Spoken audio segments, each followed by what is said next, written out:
हरे कृष्णा।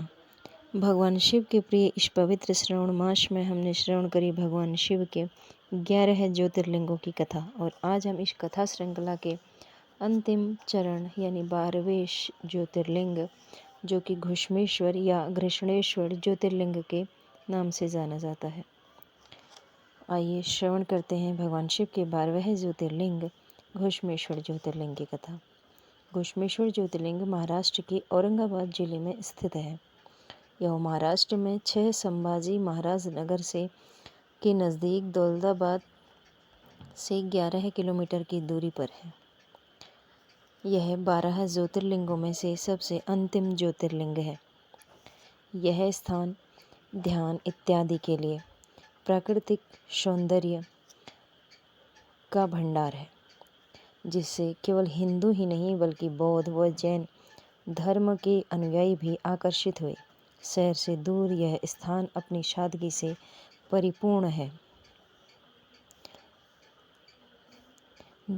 बौद्ध धर्म के भिक्षुओं द्वारा यहाँ एलोरा की गुफाओं का निर्माण करा गया।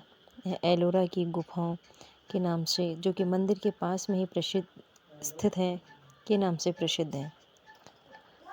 इस मंदिर का निर्माण मालोजी राजे जिसाले ने किया, जो कि शिवाजी महाराज के दादाजी थे, और इसका जीर्णोद्धार अहिल्याबाई होलकर ने कराया। अहिल्याबाई होलकर ने इन शिव मंदिरों के पुनर्निर्माण जीर्णोद्धार में बहुत बड़ा योगदान दिया है, क्योंकि उनके द्वारा कई मंदिरों का जीर्णोद्धार किया गया। यह ज्योतिर्लिंग गोदावरी नदी के किनारे स्थित है। तो आइए इसकी कथा, मनोहारी कथा का श्रवण करते हैं, जो कि स्कंद पुराण में मिलती है।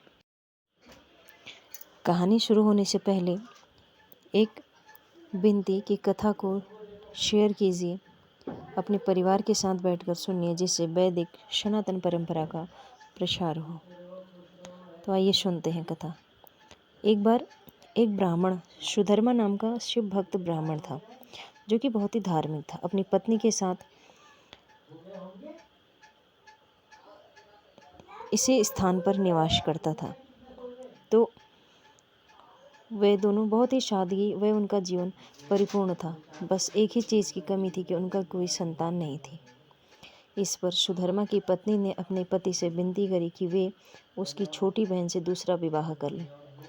सुधर्मा अपनी पत्नी की बात नहीं माने, क्योंकि वे जानते थे कि इसके पश्चात उनकी पत्नी को कई परेशानियों का सामना करना पड़ेगा, उनकी मनस्थिति बदल सकती है। किंतु पत्नी के बार बार आग्रह करने पर सुधर्मा अपनी पत्नी की जिद के आगे उसकी बहन घुष्मा से दूसरा विवाह कर लिया।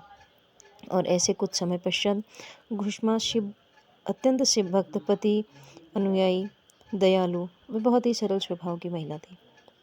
तो कुछ समय पश्चात घुष्मा गर्भवती हुई, वह उनका पुत्र हुआ।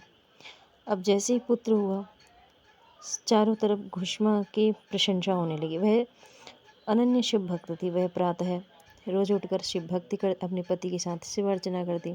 रोज 101 पार्थिव शिवलिंग स्थापना कर उनकी पूजा कर उन्हें नदी में विसर्जित करती।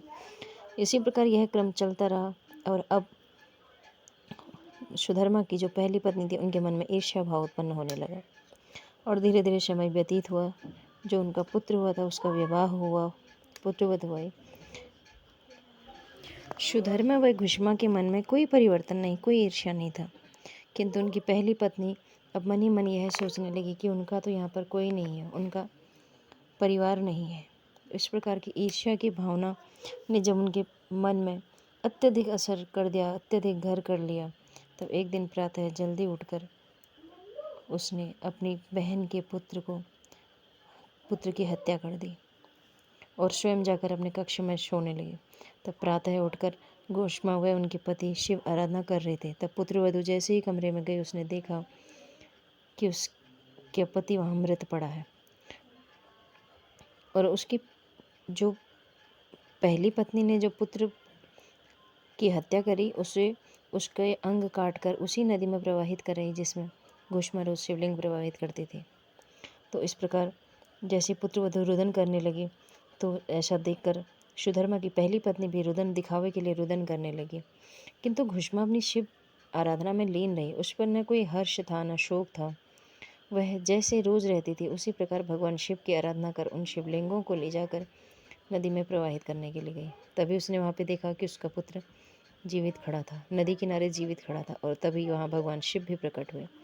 अपने पुत्र को देखकर भी उसके मन में न हर्ष हुआ न विषाद हुआ।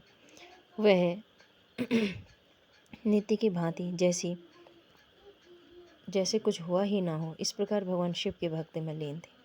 तब भगवान शिव वहाँ प्रकट हुए, उसकी भक्ति से प्रसन्न हुए। उन्होंने उससे वर मांगने को कहा। तब घुष्मा ने कहा कि यदि आप मुझसे प्रसन्न हैं तो मेरे पुत्र को पुनर्जीवित करें। तब भगवान शिव ने उसकी बहन के कृत्य के बारे में उन्हें बताया और घुष्मा से कहा कि उसने तुम्हारे पुत्र की हत्या की है, इस प्रकार मैं उसे दंड दूंगा। भगवान शिव क्रोध में सुधर्मा की पहली पत्नी को दंड देने के लिए जैसे आगे बढ़ने वाले थे, तभी घुष्मा ने हाथ जोड़कर भगवान शिव से प्रार्थना करी कि हे ईश्वर, यदि आप मेरे से प्रसन्न हैं, आप इन्हें क्षमा कर दें। मेरे पुत्र को जीवित आपने कर दिया, इससे अधिक मुझे कुछ नहीं चाहिए, और आप मेरे पुत्र को जीवित कर दिया है। मेरी बहन ने अज्ञानतावश यह कार्य किया। इस पर भगवान शिव अत्यंत प्रसन्न हुए और उन्होंने घुष्मा से फिर वर मांगने को कहा। तब घुष्मा ने भगवान शिव से प्रार्थना करी कि यदि आप मेरे से प्रसन्न हैं तो आप सदा सदा के लिए यहाँ विराजमान होइए।